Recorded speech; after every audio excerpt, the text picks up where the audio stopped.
Frank is a real person. For a while, though, he thought he was a pretend person. What was the most concerning was my my beliefs. I believed that I was a character from a show reincarnated, and I found an online community actually that really bolstered that belief and led me down kind of a worse rabbit hole.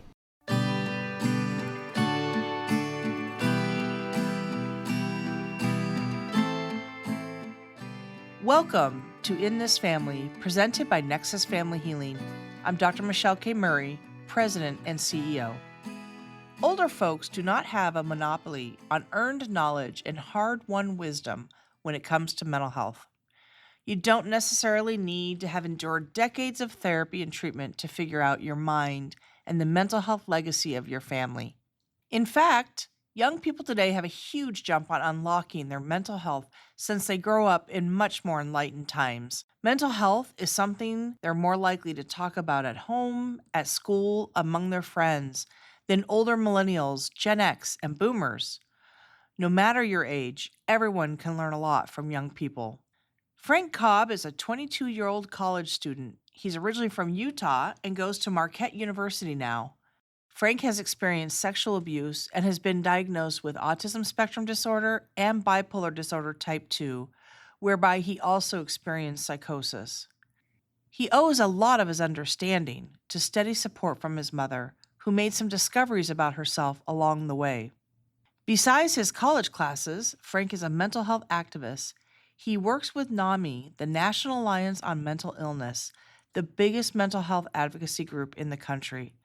Frank is part of that organization's NAMI Next Gen program. It's an advisory group made up of 12 young people around the country. They consult with NAMI on getting mental health education out to young adults. Welcome, Frank Cobbe, to the show. Really appreciate having you here. Thank you very much. I'm very happy to be here. Can you tell me a little about your family's mental health history? Yeah, definitely. So, growing up, we didn't really have a knowledge of our family history of mental illness. It wasn't labeled or diagnosed or talked about as a known thing. But we definitely had some struggles, some shared struggles on both sides of my family that were just known things. It wasn't until I received my diagnoses, when on my mental health journey discovered what that means for me, that I was able to understand how that applies to my family. What diagnosis did you receive? So the two ones are autism spectrum disorder, so more neurodevelopmental, and then bipolar disorder. And can you describe a little bit more for listeners how the bipolar played out for you, what that looked like for you, and then we'll do the same thing for the autism spectrum. So I started experiencing some times of really severe unrest and just mental anguish is the best way to put it, I feel like, at around 14. Just very unstable.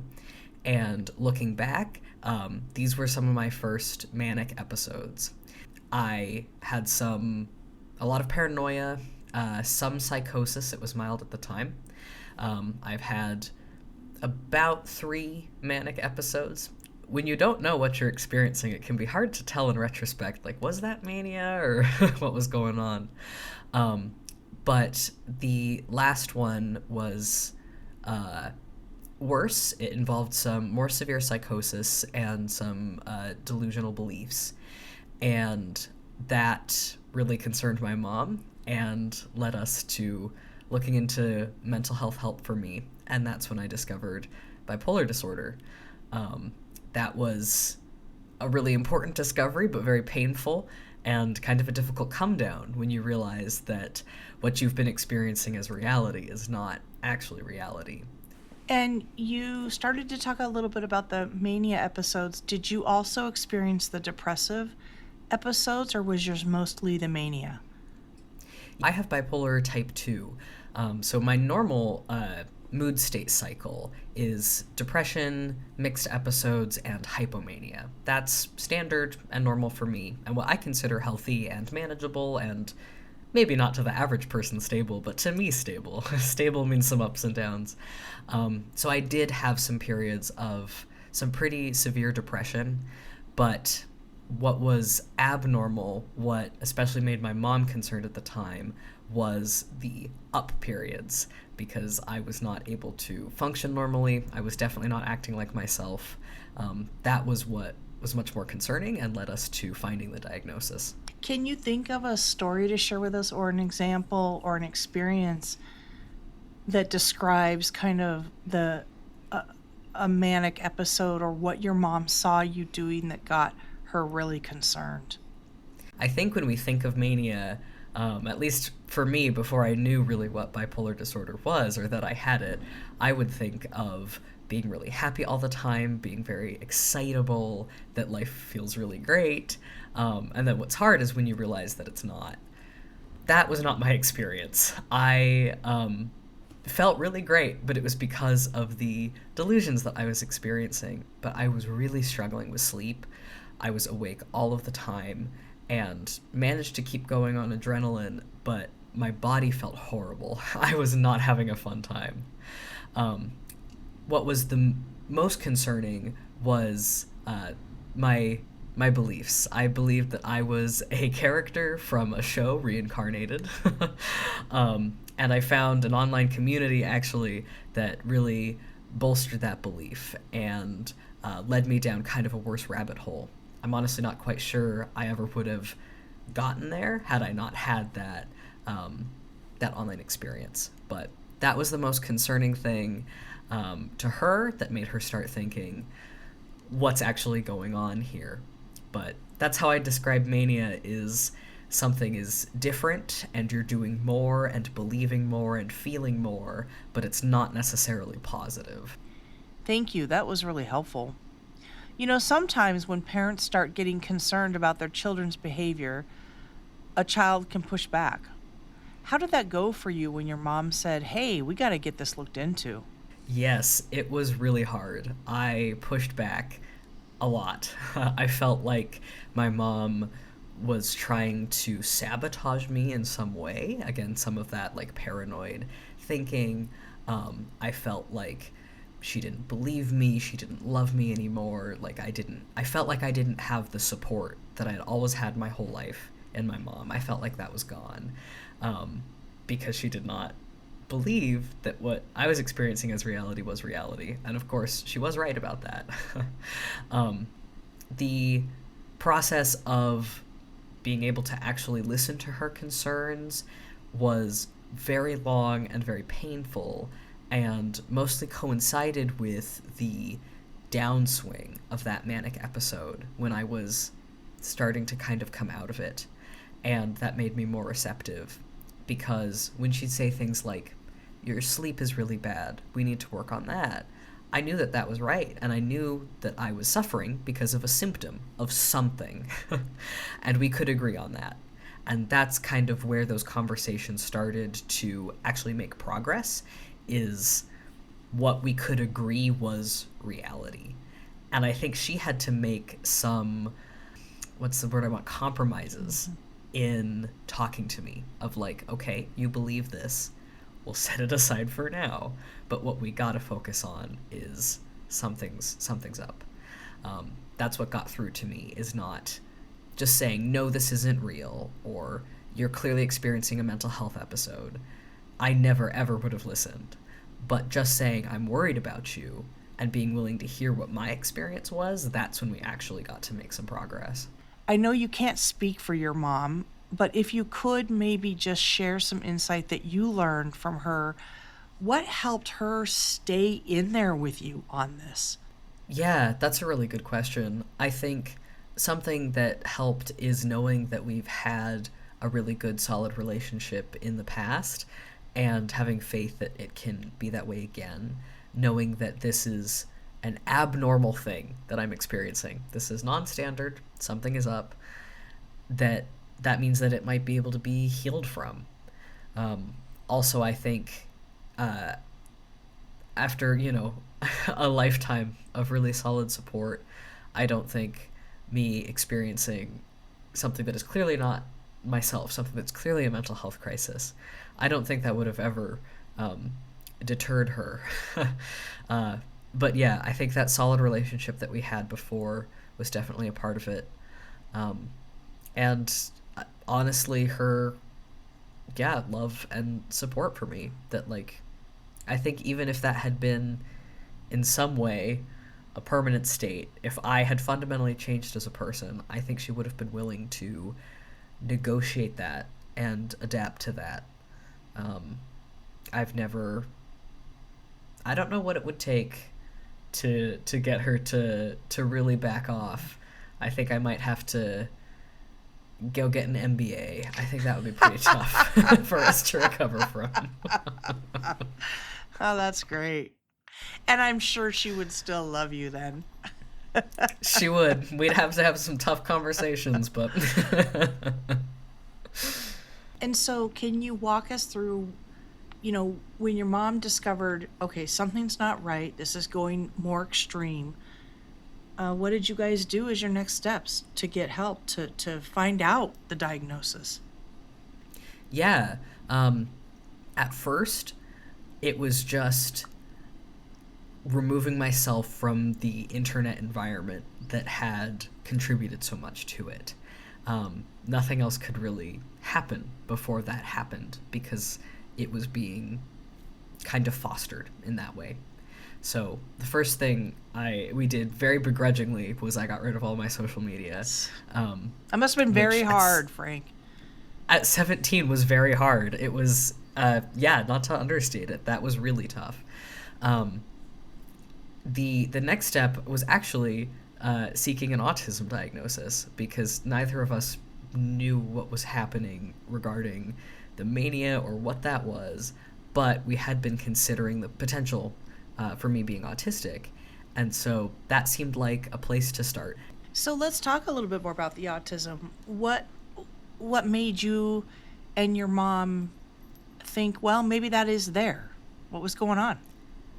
Yeah, this is the other side of social media and the way that the internet works with mental illness, is that I heard about high functioning autism, quote unquote, and the way that some autistic people experience the world and the way that their symptoms are that are underrepresented generally. I always knew that I was different, and at this point had accepted that I had mental health struggles, although I just called it anxiety and depression. But on TikTok and Instagram, seeing other people like me who are, highly verbal and did not struggle with certain skills, but do struggle in others, like with sensory regulation. That's my biggest thing. I started to think that might be a possibility that I hadn't considered before. So it had been something we had talked about in passing of oh, look at this video. This person says they're autistic because they do this thing. I do this thing. I wonder. And that's what led us to thinking that and to getting that evaluation. As it turns out, my mom is also autistic and never thought that my symptoms were anything worth evaluating because she shares them. It's it's normal that he needs to wear his socks inside out because the seam bugs him, because I do the same thing too. Yeah, now did your mom know she was autistic, or did she learn this as she was learning that you were autistic? She learned that she was autistic when I learned that I was autistic. Yeah. I wonder if you could explain for listeners, because not everybody understands some of the parts of autism, and you mentioned the sensory issues. Can you explain for people what that is? So I have sensory processing disorder, which is a part of my my umbrella of autism, we'll say. So I have a particularly difficult time processing certain sensory inputs that leads to dysregulation and anxiety. So especially things like bright lights, certain textures. I am particularly sensitive to sounds, but I also have a disorder called misophonia that relates to sound differently, causing a fight, flight, freeze reaction in response to certain trigger sounds. But as a child, there were just certain environments that I could not handle, and my mom's response was then, okay, we won't put him in those environments. It's good. Which, yeah, I think is part of why I wasn't diagnosed until 18, because, well, if he can't handle the bright lights in the store, we'll just leave the store.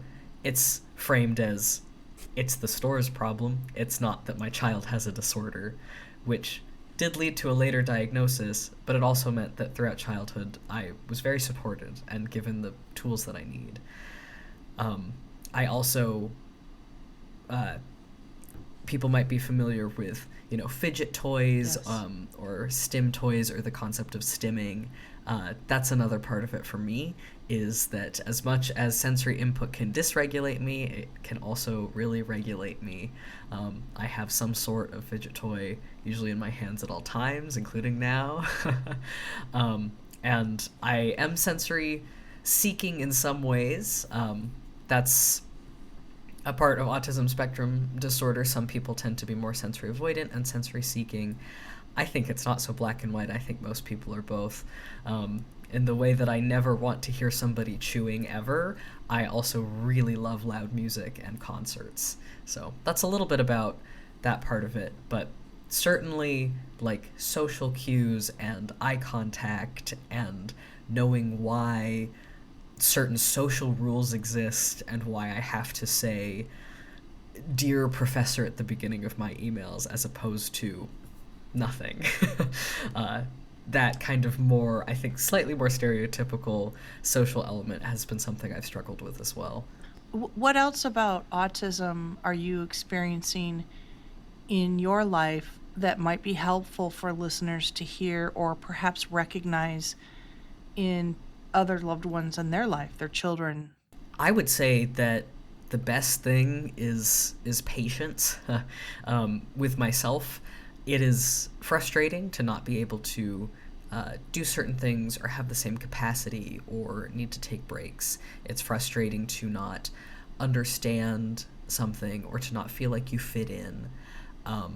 But the way that we cope with that, the way that we find ways to include ourselves and to find accommodations, is just through time, and through patience. And that extends to all loved ones as well. Regardless of if your loved one is autistic or not, patience is such a virtue. If someone is struggling in an environment, I just encourage you to think, what can we do to help them, rather than, force them through it. I think especially with young children that can be difficult. It's like, well, you just have to go to school. There's no way around it. And that's true. But what can we do to make school a little bit easier and consider if there is an underlying condition like autism, sensory processing disorder, ADHD, etc., that might be making their brain function in a different way that's contributing to these struggles. I would also just say to the socially awkward people in your lives, also be patient, that we want to participate, we want to be a part of the conversation, and it's taken me a lot of very intentional effort to be able to participate socially in the way that I can now. A lot of really intentional learning. It's a learned skill for me, and it is for a lot of people. And for some people, it's not a skill that they do learn, and that's okay. That's not a bad thing. It just means if you don't have that experience, it is up to you to accommodate and to be welcoming and loving at the end of the day. Wow, you've come so far with understanding yourself and your family. Where's your relationship now with your mom? We have a really good relationship, and I think we had some struggles, especially with the bipolar disorder, the experience of mania, but we have very much come back around through a lot of communication, and she's definitely one of the biggest supports in my life, and we text every day and call frequently and have inside jokes, and it was very, very difficult for I mean, what felt to me like a very long time, what was in reality like a year or less. But it's a long time for a teenager. uh, and it was very tense. It was very difficult. But today, it's fantastic. We've communicated, and it's great. And I'll say that I have seen parents who have children with mental illnesses, or people who have loved ones with mental illnesses, who are just worried that their relationship won't come back or can't come back from this, especially when you're in the middle of crisis. And I just encourage you to keep thinking ahead, because you can't start repairing your relationship until the crisis is over.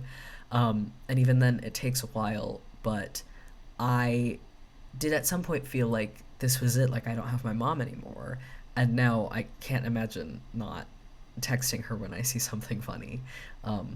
There's definitely hope there. If you have a solid relationship with your loved one with mental illness, I would say don't worry too much. This is probably not permanent. Well, it sounds like your mom was a real pillar of support for you and helping you understand and manage through stuff. I wonder if we could shift gears a little bit and, who was your father in your life growing up? Can you talk about that? Yeah, so my parents got divorced when I was pretty young, due to childhood sexual abuse that I suffered from my dad. So throughout my childhood, it was pretty much weekend visits with him, which were pretty normal, pretty normal and fine. And then I, at some point, decided that I was done and did not want to do weekend visits anymore. And we had an amicable discussion, and he is no longer a part of my life. And those weekend visits were not traumatic. I have really great memories with my dad. Certainly, a lot of fun things, a lot of good things. But looking back now with the perspective I have, knowing more about mental health and knowing more about the ways that abuse can present in subtle ways, I do see some incriminating patterns. But that's the basic overview. And how, that's a lot. Thank you for sharing. And that can be really hard for kids to work through sexual abuse. How have you worked on that? What's your journey been like to resolve that abuse and trauma? Absolutely. I had a lot of therapy as a child, immediately. And I'm sure that, although I don't remember it, really helped. That I was immediately put into supportive positions with professionals who knew what they were doing. That there was no hesitation. And that I always had support from a parent. I never felt, as a kid, like I couldn't say how I was feeling. In fact, I was always encouraged to share how I was feeling, and sometimes I didn't know how I was feeling. But I always had a safe adult. I was put into therapy immediately. I was surrounded by safe adults, and I credit a lot of my healing and growth to that. Today, for the most part, my trauma recovery journey has been self-led. I have tried going through it in therapy. I tried EMDR briefly, and what I've discovered is that it's not for me. I don't feel the need to bring anything up to find out how it's manifesting, because a lot of the nature of my trauma, in fact, the entirety of it, is before cognition. I don't remember it. I just know that it happened.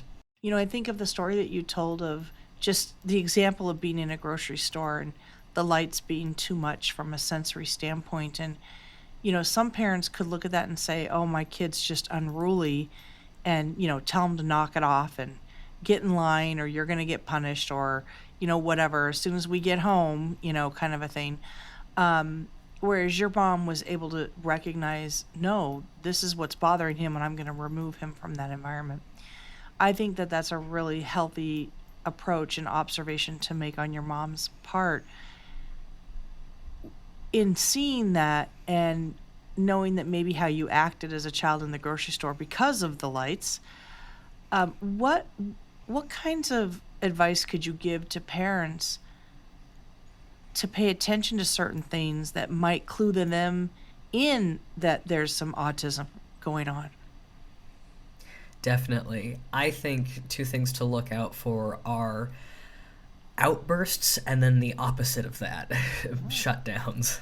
I think if your child is, especially in repeated circumstances, so like in the same environment or when exposed to the same thing, having a meltdown, which is a clinical term when it comes to autism, but essentially throwing a fit because they can't handle it or they don't want it. Listen to that, because sometimes kids don't want to eat their veggies and they still gotta eat their veggies, and that is what it is. But if a child is saying they can't do something, they don't want to do something, they don't want to go somewhere, ask them why. And of course, especially young children probably don't have the vocabulary to tell you why, but that can give you some clues as to why they're experiencing this, because it might be a sensory issue, it might be related to something underlying. Especially kids who struggle to be in public. I think that's a common issue with a lot of kids, and I would just urge parents to have a conversation, which you can do with small children. They are still humans. They can still talk to you. To talk about it. Like when we go to the grocery store and you kick and scream and tell me to take you out of the grocery cart, why is that? And maybe you discover that the cart pinches their legs. Because I didn't like sitting in the cart because it pinched my legs.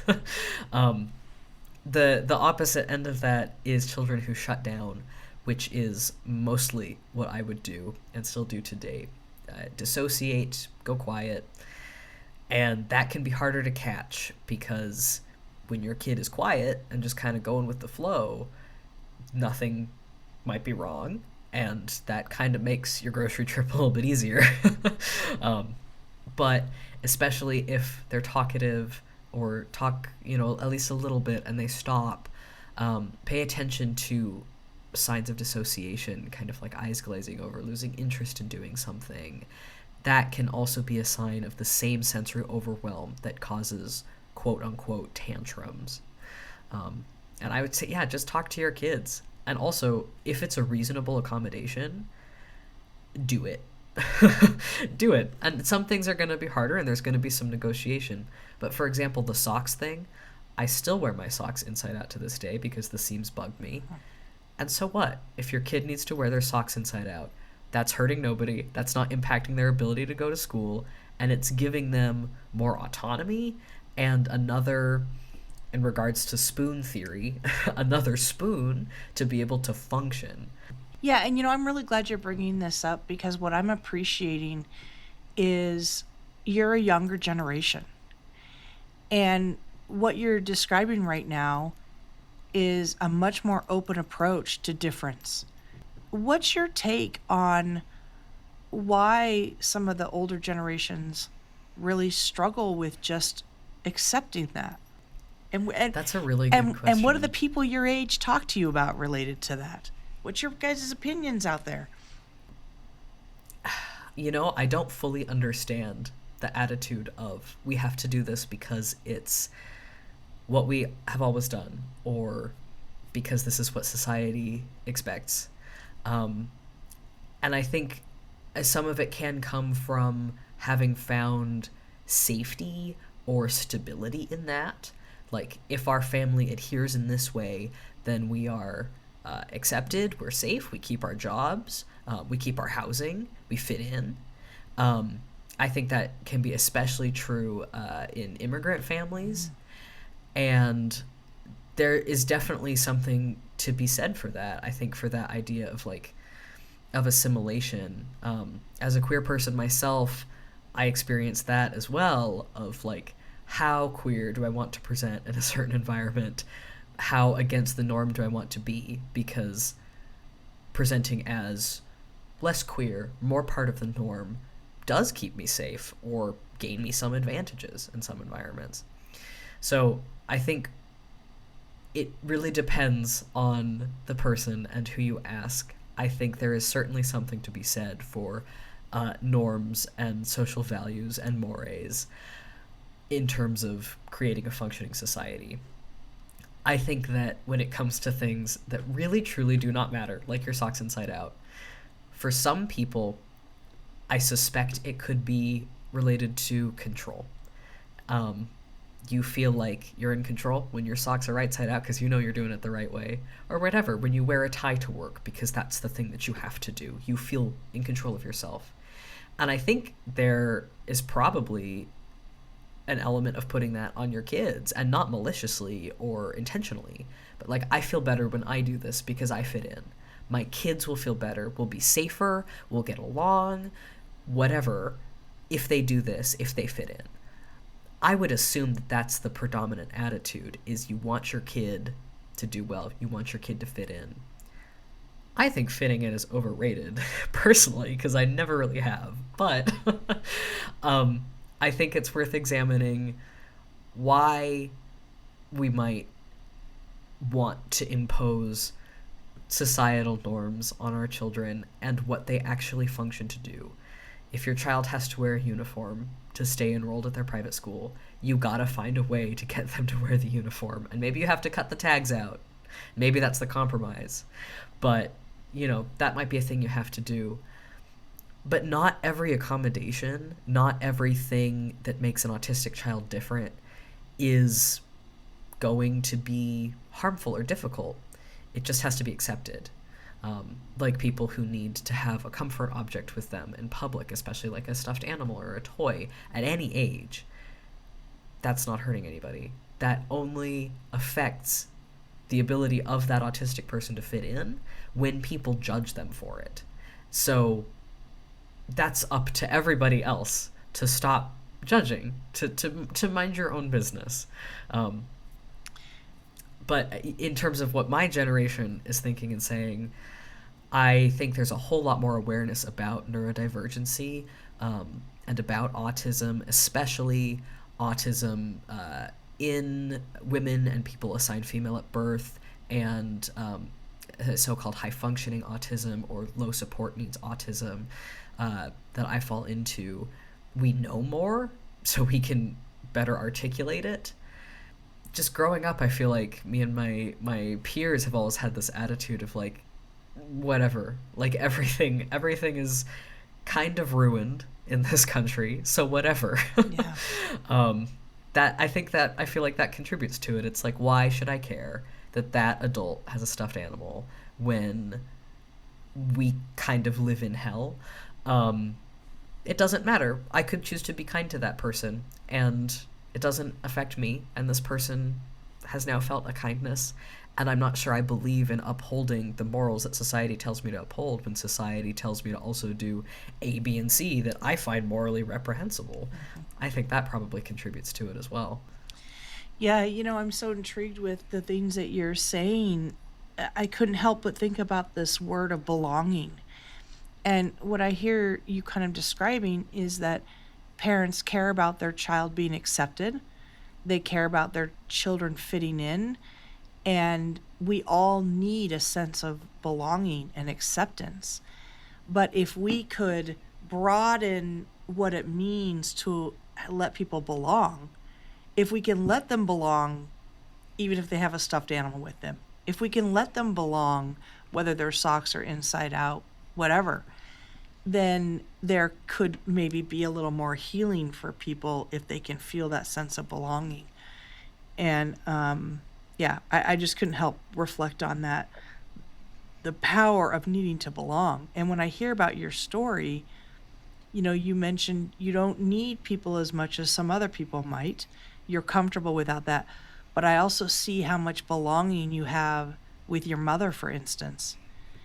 It sounds like you have a social network where you belong. And that seems to be a huge part of your resilience that I'm picking up on. Definitely. I love that. I think belonging is important for everybody. We're a social species. We need it to survive.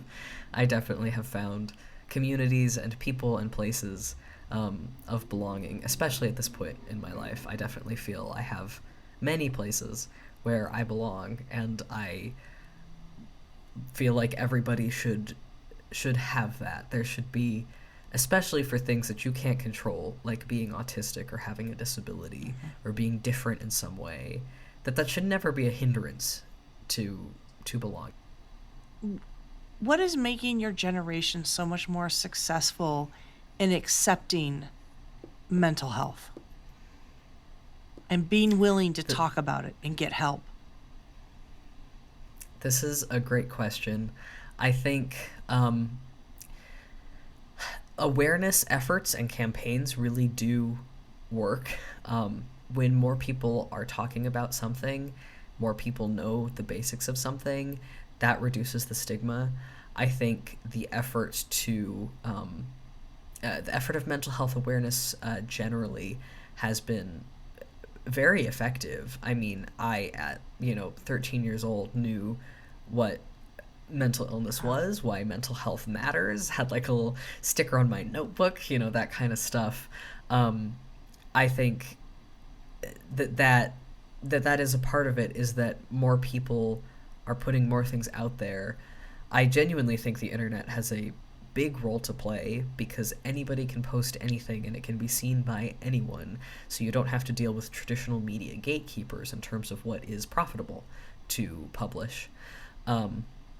I think generally my generation has a little bit more of a different attitude, and I can't tell you exactly where it comes from, but I definitely see it, of like, hey, what's going on?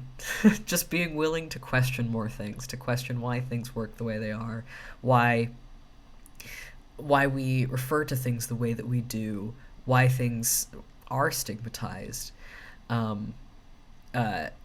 mental illness or otherwise. I experience a lot of very productive discourse with my peers in person and otherwise, that I think really exemplifies that attitude of just being willing to question the status quo. And I can't really tell you where exactly it comes from, but there's definitely, I think, a cultural shift there. I think that I see a lot of compassion and active empathy in my generation as well. So do I. And not to run the risk of asking you to speak for everybody in your generation, because I know that you can't do that. But what do you think the voices of your generation need to say to the older generations?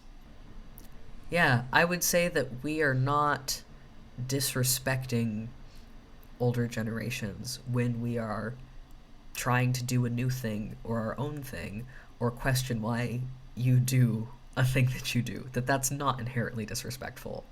I think maybe that's part of it, is that my generation has kind of a different definition of respect, of like, I'm going to assume that you are a competent human and treat you as such and not be cruel to you, and that's respect.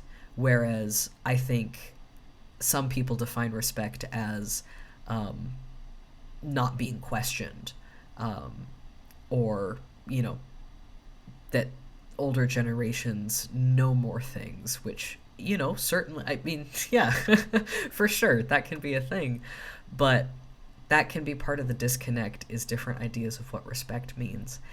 And I think it's more productive to think of respect as treating people like autonomous individuals and being willing to hear people out and not being cruel, than to think of it as some sort of hierarchical concept. So I would say words of wisdom to older generations, that I think most people my age, most young people, are not trying to be divisive or disrespectful or to be argumentative. I mean, some people certainly are, because this is a whole generation of people. There are people my age who suck, definitely. That's true of all generations. Yes. But more generally, when someone is questioning something like, hey, why won't you go to my gay friend's wedding? Yeah. Or whatever it is. That just being willing to accept that that's not disrespectful, and maybe be more willing to engage in that conversation. Well, thank you so much for being on this show, Frank. This has been incredibly insightful. I feel like I could just talk for another hour. Thank you for being here. Me too. Yeah, thank you for being here. Thank you very much. How can people find you if they're interested in locating you and the work that you do? For sure. I would say go to the NAMI Next Gen website. I've got my little bio up there. You can also find me at YE4C, Youth Engaged for Change. I've been on their editorial board in the past, and I am again this year. So I write articles for them, including things like mental health awareness. In This Family is presented by Nexus Family Healing, a national nonprofit mental health organization. You can learn more about Nexus and how to support our mission at nexusfamilyhealing.org. The show is produced by John Moe with music from Jeremy Messersmith. A very special thank you to Anna Mikulak from NAMI. NAMI is a great resource and a great organization that offers a lot of resources and advocates for mental health. Check them out if you're not already familiar with them. If you liked what you heard, be sure to subscribe, rate, and write a review. I'm Dr. Michelle K. Murray. See you next time.